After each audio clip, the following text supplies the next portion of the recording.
بالاخره سورپرایز شد. تولد نیلوفر خواهر شوهر جان داریم میریم که سورپرایزش کنیم. اگه سورپرایز تولد منو ندیدین اونم حتما ببینیم تو ویدیوهای قبلی که چه سورپرایزی منو کرده نیلوفر. الان دیگه میرسه، قراره کلی سورپرایز بشه، نمیدونه که تولد براش گرفتیم.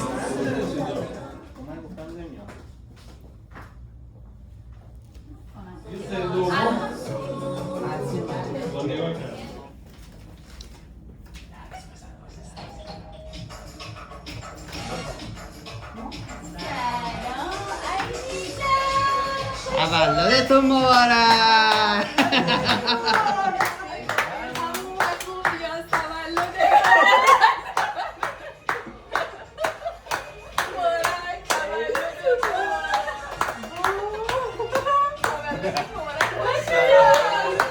سورپرایز شدی؟ بالاخره سورپرایز شد.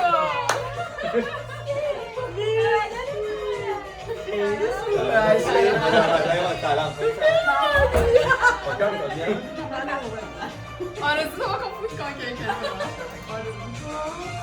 یک دو سه.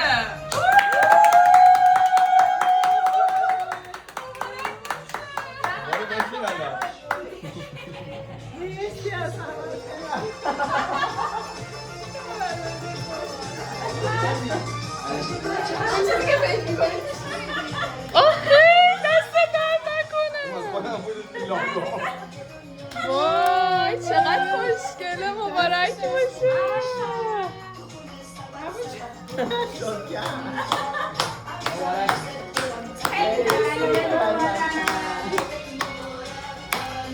سورپرایز شد، بالاخره سورپرایز شد. آب میشه، میرسی؟